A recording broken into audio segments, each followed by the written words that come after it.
বাংলাদেশের মৌলবাদী কট্টরপন্থী ইউনুসপন্থীরা নানাভাবে চেষ্টা চালাচ্ছে ভারতে অনুপ্রবেশ করার, ভারতে নাশকতা করার।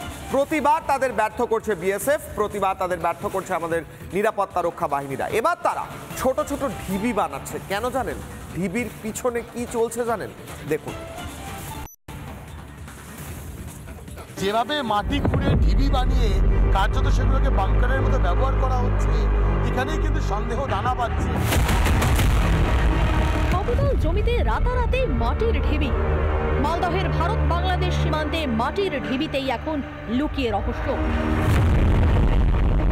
সীমান্তে এই মাটির ঢিবির আড়ালেই কি তাহলে তৈরি হচ্ছে জঙ্গিদের বাংকার?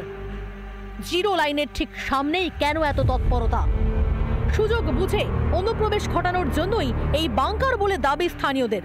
ভারত বাংলাদেশ আন্তর্জাতিক সীমান্তে বাংলাদেশের প্রান্তে যারা জড়ো হচ্ছেন আর যে সীমান্তের খোলা অংশ দিয়ে তারা প্রবেশের চেষ্টা করছেন, সেখানকার গ্রামের বাসিন্দারা বলছেন তাদের স্বরূপ তারা জানেন। বাংলাদেশি তারা নৌবাদী, ওরা উনি সরকার পাঠাচ্ছে তাদেরকে, তারপরে এখানে হতে দিবে না, বুঝতে পারলেন? এই বর্ডার তো খোলা, এখান দিয়ে অনুপ্রবেশ আগে হয়েছে? হয়েছে, অনেকদিন হয়েছে। আচ্ছা, কখনো রোহিঙ্গা এসেছে? রোহিঙ্গা এসছে, আর আগে ধরাও পড়েছে। তবে শুধু জঙ্গিরা নয়, এই অঞ্চল দিয়ে দিনের আলোতেও রোহিঙ্গা থেকে জামাতি সবারই ছিল অবাধে অনুপ্রবেশ। এমনকি চোরা চালানো চলতো এই পথেই বলে অভিযোগ। আমরা যদি বন্ধ করে দিই তা চোরাই কারবারটা বন্ধ হয়ে যাবে। চীনের লোক তাও ধরা পড়েছিল, বাংলাদেশ চলে গেছিল, বাংলাদেশ থেকে আবার যখন ঘুরে আসে ভারত দিয়ে যখন পার হয় তখন ধরা পড়েছিল। মঙ্গলবার রাত থেকেই পরিস্থিতি জটিল হয়ে ওঠে মালদহের সুখদেবপুরে। সীমান্তে কাঁটা তার বসাতে বাধা দিতে থাকে বিজেপি ও বাংলাদেশিরা। বন্ধ রাখতে হয় কাঁটা তার দেওয়ার কাজ।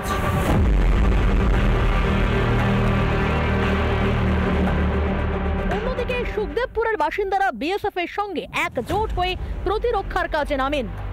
এদিন দেখা গেল গ্রামবাসীদের আরও এক নতুন ছবি।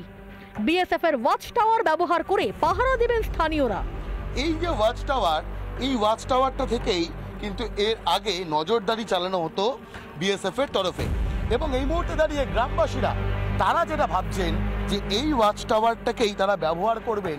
উঠে দেখলাম যে ওরা এসছে না, কি করছে, তো আমরা দেখলাম যে ওরা গুটি কয়েক লোক আছে, বিজিবিও রয়েছে।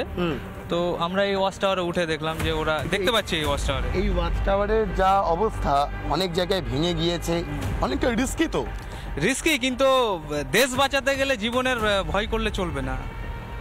আগে দেশ, তারপরে জীবন। অনুপ্রবেশ নিয়ে বারবার কেন্দ্রের ঘাড়ে দোষ চাপান রাজ্যের মুখ্যমন্ত্রী মমতা বন্দ্যোপাধ্যায়।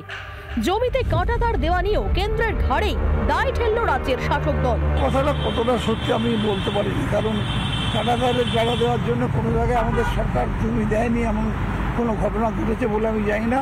যে বর্ডার সিকিউরিটি যেমন ফোর্সে বর্ডার কি তার সুরক্ষা করুক, আমাদের এখানকার আইন শৃঙ্খলা তার দায়িত্ব সরকার আছে, সেটা সরকার দেখবে।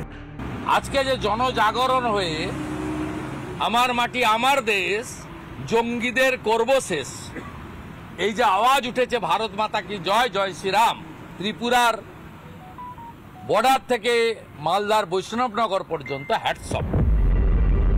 বর্তমান পরিস্থিতির দিকে তাকিয়ে দোষারোপের মধ্যে না গিয়ে বিএসএফ এর সঙ্গে মিলে কাজ করা উচিত রাজ্যের।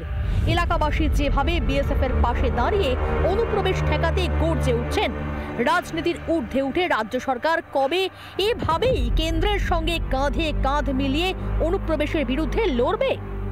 সুখদেবপুর থেকে ভাস্কর বসুর রিপোর্ট, রিপাবলিক বাংলা। লাগাতার উস্কানি চলছে বিভিন্ন পর্যায়ে। বাংলাদেশের জঙ্গিরা, মৌলবাদীরা একদিকে উস্কানি দিচ্ছে, অন্যদিকে উস্কানি দেওয়া হচ্ছে বাংলাদেশের এই সব উপদেষ্টাদের তরফ থেকেও। কিন্তু ভারত মাথা নোয়ায়নি, ভারত নিজের সংযম হারায়নি। এই জন্যই হয়তো কৌশল পরিবর্তন করার চেষ্টা করছে বাংলাদেশ ইউনুসপন্থীরা। আবার নদিয়া থেকে পালাতে গিয়ে ধরা পড়েছে এক বাংলাদেশি। গোটা চিত্র দেখুন। भारत माता के भारत माता के भारत माता के वंदे मातरम।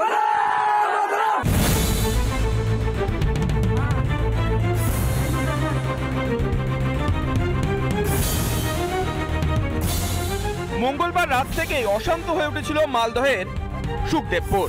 কাঁটাতারের বেড়া বসাতে সমানে বাধা দিতে থাকে বিজিবি আর বাংলাদেশের নাগরিকরা। এখনো সেই এলাকায় রয়েছে চাপা উত্তেজনা। যারা সেদিন সীমান্তে কাঁটাতার বসানোর কাজে গিয়েছিলেন তারাই শোনালেন ভয়ঙ্কর অভিজ্ঞতার কথা। ওই দেশে সরষার খেতে মানে শুতে ছিল, ঘুমিয়ে ছিল, দেখছি ওদের হাতে হাতিয়ার মাতিয়ার সবকিছু আছে। দেখলাম তোমরা কাজে গিয়েছিলে? হ্যাঁ, আমরা কাজে গেছিলাম। এক কোমর খুঁড়ে ওরা বসে আছে পিস্তল সেটিং করে। যারা ফেন্সিং এর কাজ করতে গিয়েছিলেন তারা নিজেদের অভিজ্ঞতা যেটা বলছেন সেটা চমকে দেওয়ার মতো। আদতে বিজিবি রোহিঙ্গাদেরকে অনুপ্রবেশ করানোর জন্যই ইউনুসের অন্য জঙ্গিদেরকে সঙ্গে নিয়ে কাঁটাতারের যে বেড়া সেই বেড়া দিতে চাইছে না। তবে বাংলাদেশের লাগাতার উস্কানির পরেও নিজেদের অবস্থানে অনড় বিএসএফ। ওয়াচ টাওয়ার থেকে শুরু করে সীমান্তে পেট্রোলিং এর মাধ্যমে চলছে সীমান্ত জুড়ে পাহারার কাজ। এর মধ্যেও ফাঁক ফোকর দিয়ে চলছে অনুপ্রবেশ। মহারাষ্ট্রে চলছে অনুপ্রবেশকারীদের ধরপাকড়, তাই সেখানে আর মুখ লুকোতে না পেরে পশ্চিমবঙ্গ দিয়ে বাংলাদেশে পালানোর ছক কষেছিলেন 6 মহিলা, কিন্তু স্বপ্ন পূরণ হলো না। 5 মহিলা চোখে ধুলো দিয়ে পালাতে সক্ষম হলেও ধরা পড়ে গেলেন একজন। ধৃতের কাছ থেকে উদ্ধার হলো বেআইনি আধার ও প্যান কার্ড।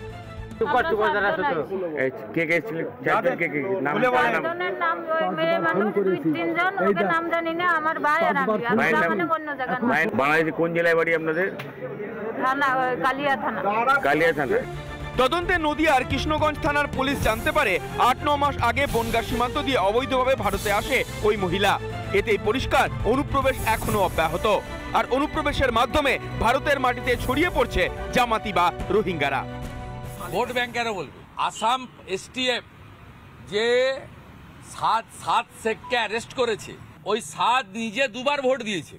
যাদের নাম আছে সে ক্যানিং থেকে ধরা পড়া জাভেদ মুন্সি হোক আর মুর্শিদাবাদের ধরা পড়া 7 শেখ হোক, এরা কাকে ভোট দেয় সবাই জানে। তার বিরুদ্ধে কি অ্যাকশন হয়েছে, তারা ভোটার কার্ড পেল কি করে, প্রথম প্রশ্ন। তারা রেশন কার্ড পেল কি করে, প্রথম প্রশ্ন। এবং আরো একটা প্রশ্ন জাগে, যেটা প্রথমের তালিকায় রাখা উচিত, যে আধার কার্ডের তৈরি হলো কি করে।